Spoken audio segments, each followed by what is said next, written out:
Bratia, sestry, chcem vám všetkých srdečne privítať na dnešnej biblickej hodine a začneme ju spoločnou modlitbou. Povstaneme. Pane, tak ďakujeme, že aj dnes večer môžeme byť takto spolu a i keď sme rozdelení každý na inom mieste, ale sme v Tvojom duchu spojení a Ty si uprostred nás a veríme, že aj dnes večer nás budeš vyučovať svojím slovom, Pane. Ty máš tie úžasné slova večného života, ktoré sú pre našu budúcnosť a ktoré dokážu zmeniť aj život človeka. A tak ťa prosíme o to, aby aj dnes večer si bol prítomný na tomto mieste a aby sme naozaj mali otvorené svoje duchovné zmysly a rozumeli tomu, čo nám chceš povedať. A aby sme neboli ako tí, ktorí sú spokojní sami so sebou a myslia si, že už nič nepotrebujú meniť vo svojom živote a že si vystačia sami, že nikoho nepotrebujú, ale všetci potrebujeme Tvoju milosť a Teba.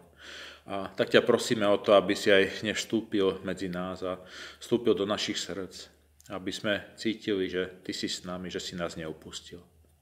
A tak ťa prosíme aj za túto zvláštnu dobu a aby sme cítili, že Ty si s nami a že si nás neopustil a že všetko máš pod kontrolou, všetky veci a aj keď častokrát sa nám zdá, že ako keby sme boli na nejakom rozbúrenom mori a keby na nás všetko doliehalo a častokrát sa cítime tak sami, ale Ty si s nami a ty aj keď by prišiel čokoľvek do nášho života, Ty nás neopustíš. A tak ťa prosíme o Tvoje požehnanie pre toto zhromaždenie.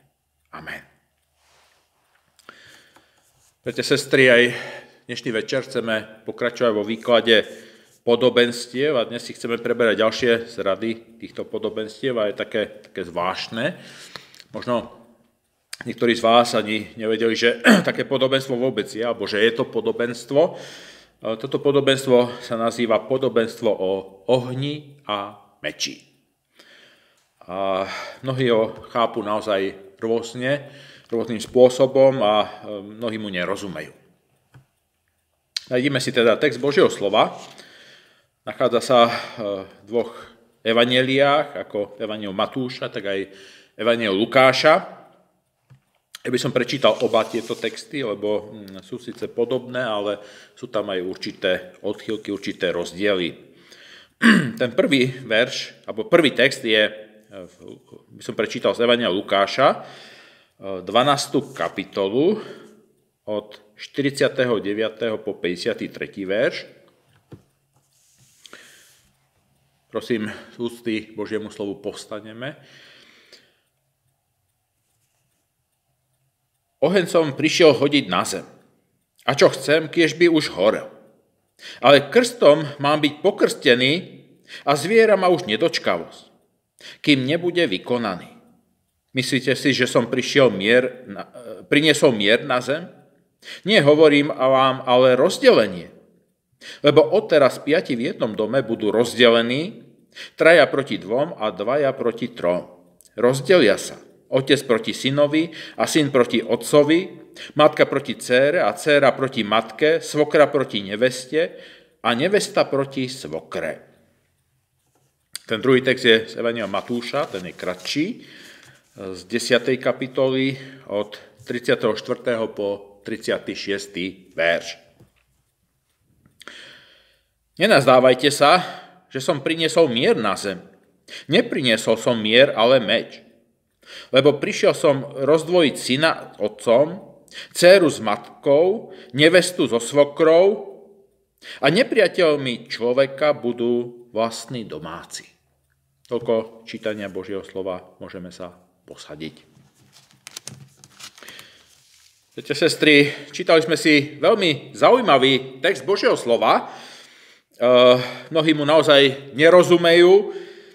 Ako len mohol Pán Ježiš niečo také vysloviť a niečo také povedať, to snáď hádam nemyslí vážne. Na jednej strane hovorí, že prináša pokoj a vyzýva svojich jednote, máme byť jedno. Všetci veľmi dobre poznáme tie texty z Božieho slova, či už o pokoji, kde sa hovorí, majte v sebe sol a žite spolu v pokoji. Marek 9.50. Alebo ten najznámejší text, ktorý sa často cituje, Jan 14. kapitola, 27. verš. Pokoj vám zanechávam, svoj pokoj vám dáva. Nie ako svet dáva, vám ja dávam. Nech sa vám nermúti srdce a nestrachuje. Alebo keď vstúpi medzi svojich učeníkov po zmrtvých staní, jeho učeníci boli ustarostení, ustráchaní, mali obavy o svoju budúcnosť, čo teraz s nimi bude. A príde Pán Ježiš a povie im to úžasné: pokoj vám. Pokoj vám. Hovorí im to v tú najpríhodnejšiu chvíľu, keď ten pokoj im tak veľmi chýba. Doslova ho postrádajú. A aj nám v tejto chvíli, v tejto dobe, častokrát chýba tento tak výnimočný a zvláštny pokoj. Ten Boží pokoj. A Pán Ježiš aj dnes k nám chce vstúpiť, vojsť k tebe, ku mne, do môjho srdca a môžeš mať aj ty s ním dnes úžasné spoločenstvo. Aj tebe chce dať tento zvláštny a výnimočný pokoj. Boží pokoj. Pokoj od jeho Otca nebeského. Je to úplne iný pokoj, ako pozná tento svet. Nikto a nič nedokáže nám vziať a pripraviť nás o tento pokoj. Nikto ho nedokáže narušiť. Nikto nás nedokáže pripraviť oňho, ak sa samozrejme oňho nepripravíme my sami. Tak sa nevzdialíme od Pána Boha, ak sa nezačneme spoliehať sami na seba, ak nezačneme kráčať po vlastných cestách, vlastných chodníkoch, možno sú to chodníky častokrát a cesty veľmi zaužívané, vyšľapané, na nich sa cítime niekedy tak bezpečne, tak máme také istoty.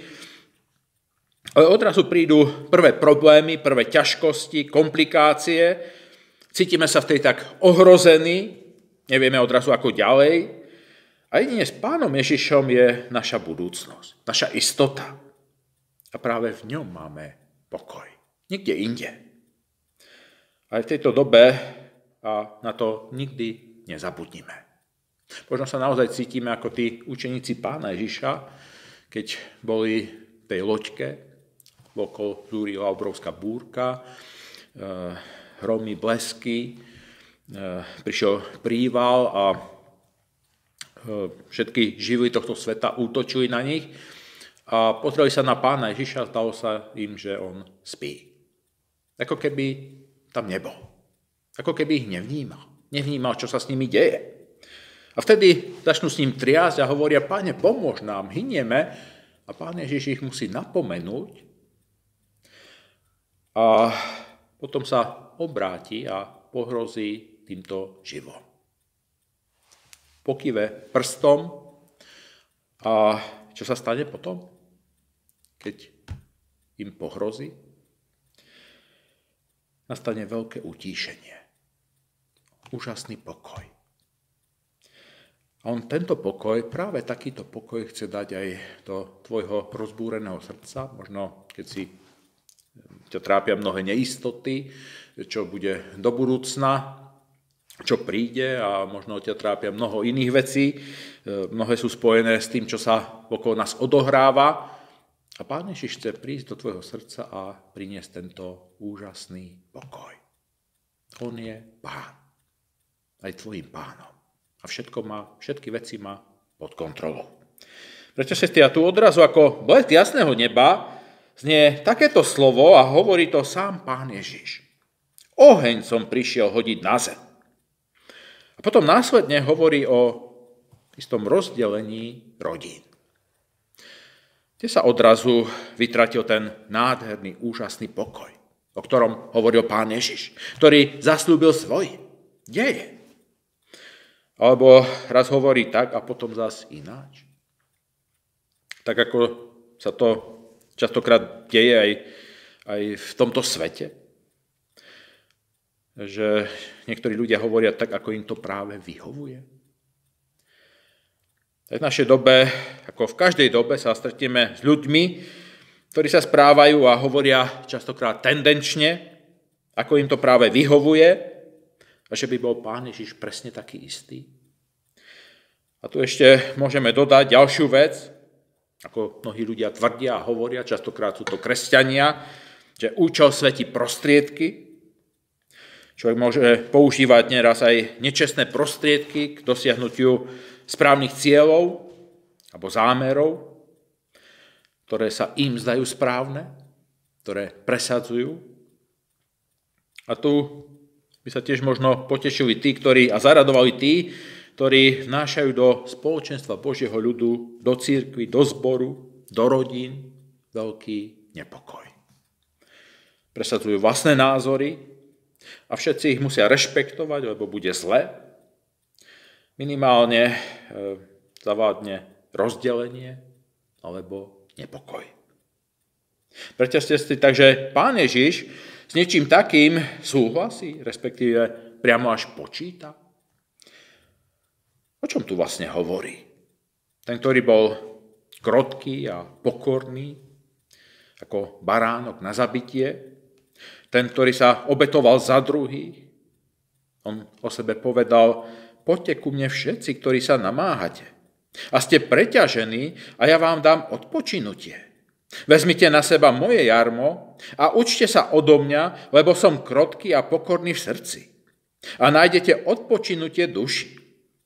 Lebo moje jarmo je lahodné a moje bremeno je ľahké.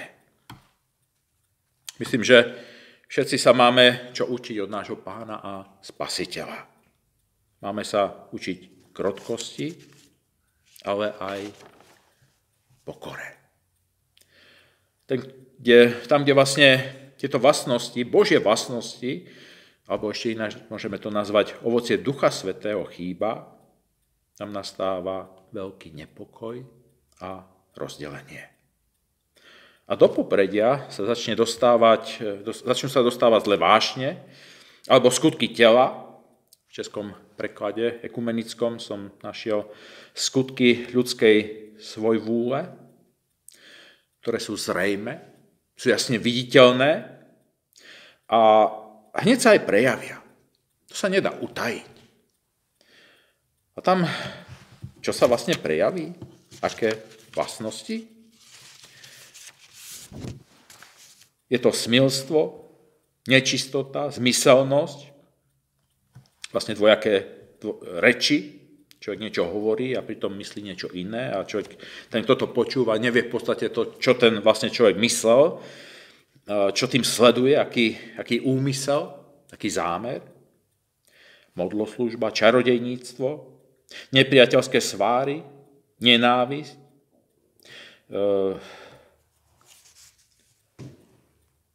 hnevy, zvady, rozbroje, roztržky, závisti, vraždy, opilstva, hodovania a im podobné.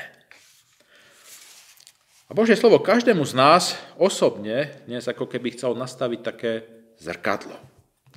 Aby sme sa uvideli, ako to s nami naozaj vyzerá.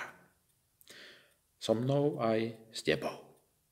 Našim zborom, našou cirkvou, možno s našimi rodinami.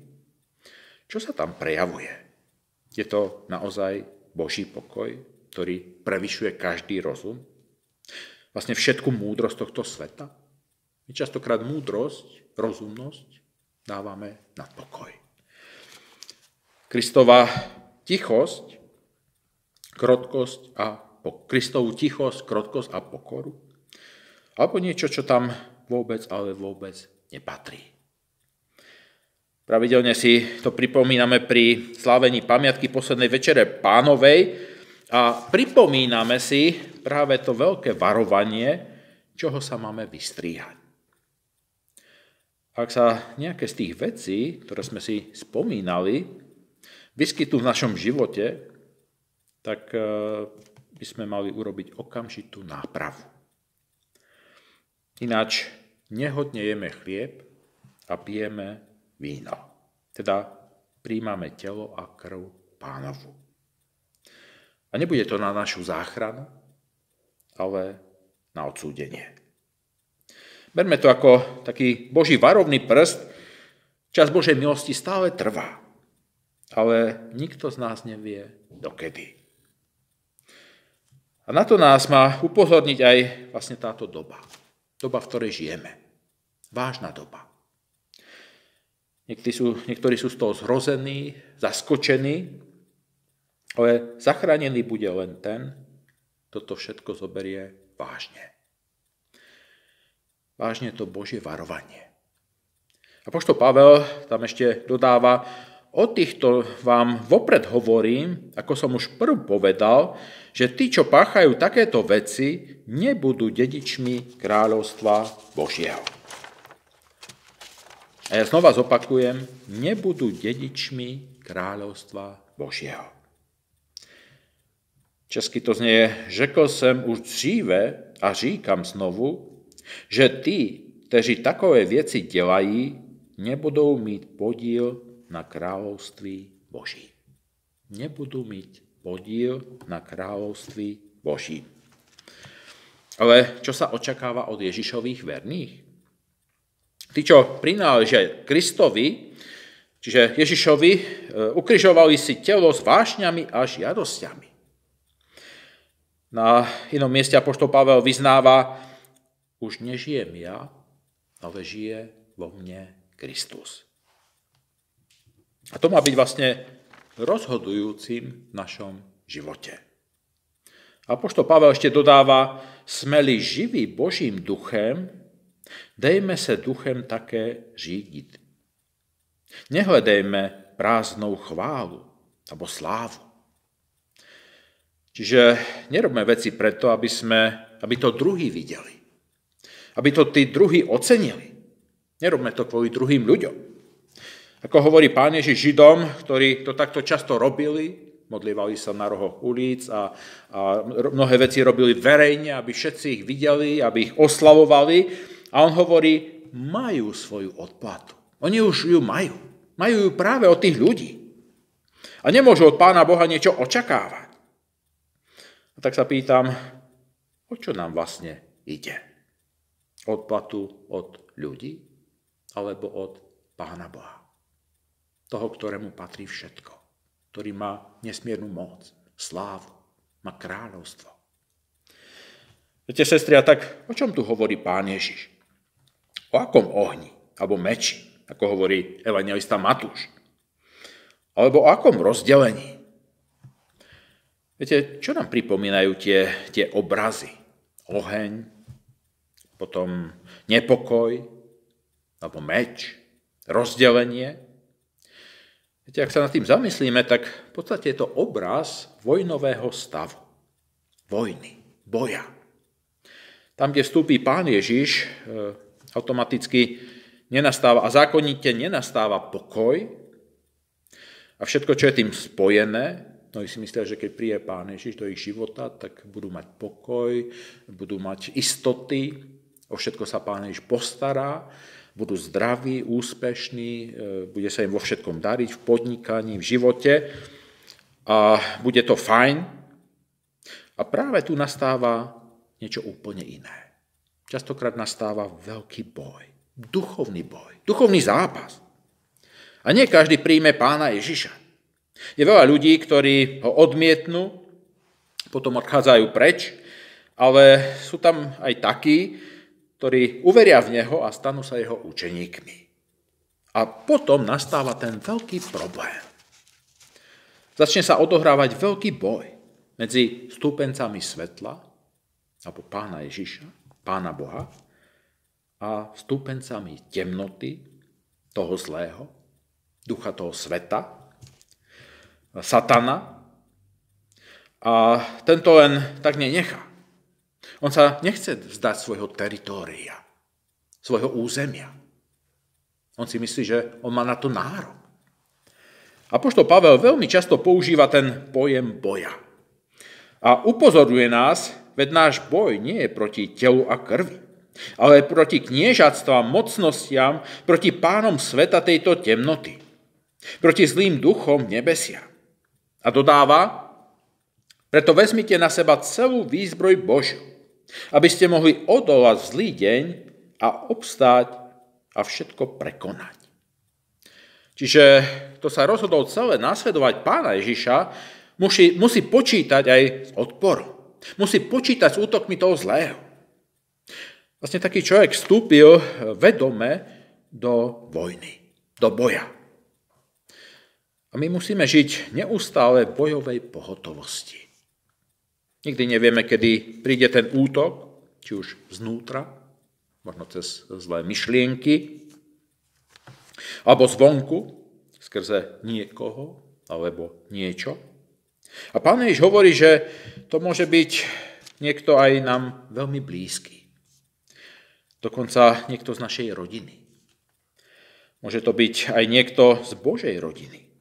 To ešte úplne nepatrí Pánu Ježišovi. A žije vlastne dvojakým rozdvojeným spôsobom života. A Pán Ježiš hovorí na jednom mieste, čo čaká jeho verných a s čím majú doslova počítať. A sú to hrozné veci, ktoré budú zakúšať. Bude to zrádzanie, udávanie, dokonca obrovská nenávisť. Brat vydá brata na smrť, otec dieťa a dietky povstanú proti rodičom a usmrtia ich. A všetci vás budú nenávidieť pre moje meno. A potom dodáva to úžasné, ale kto vytrvá až do konca, bude spasený. A vlastne práve tu dôjde k triedeniu duchov. Kto je vlastne akého ducha? Komu patrí?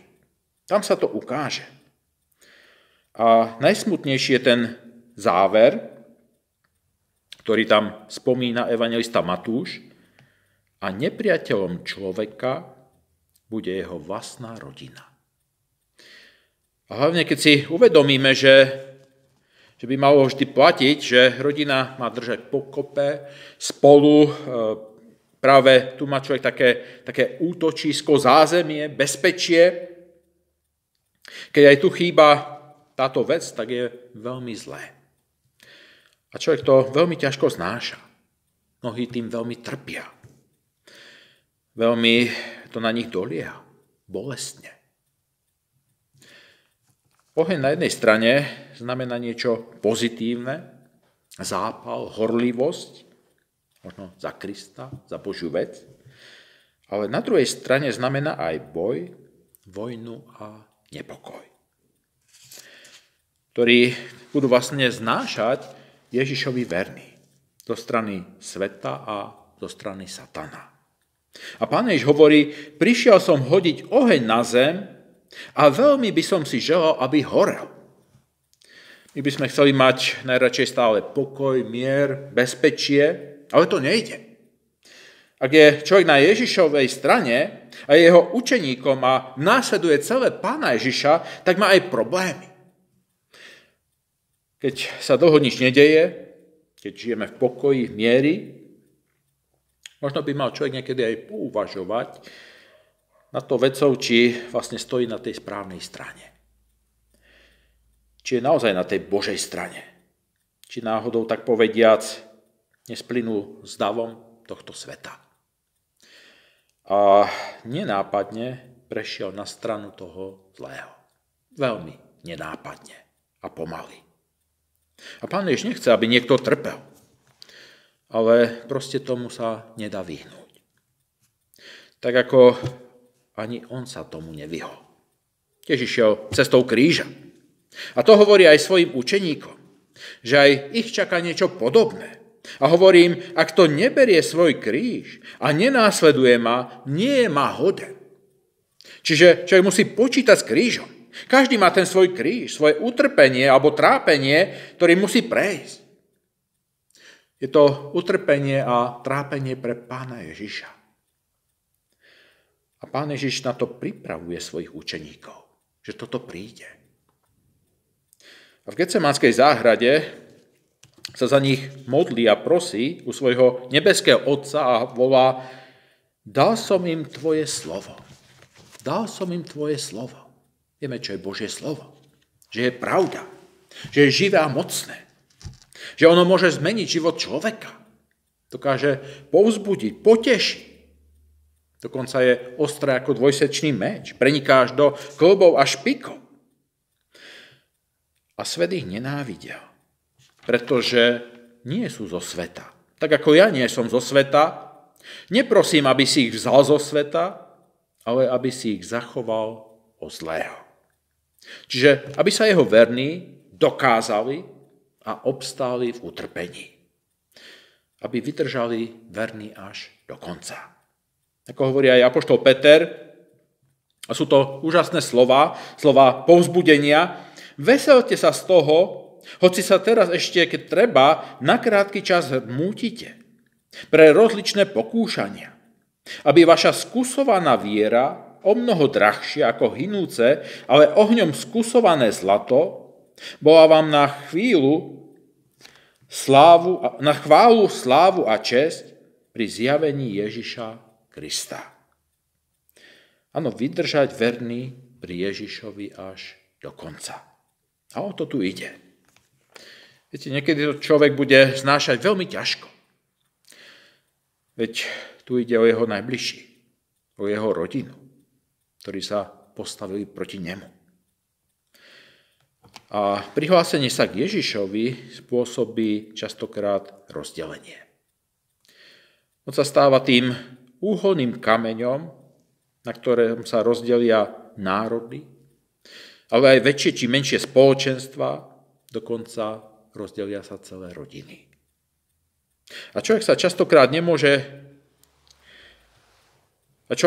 tu častokrát nemôže nič iné, len viesť naozaj taký silný modlitebný zápas za záchranu svojich najbližších.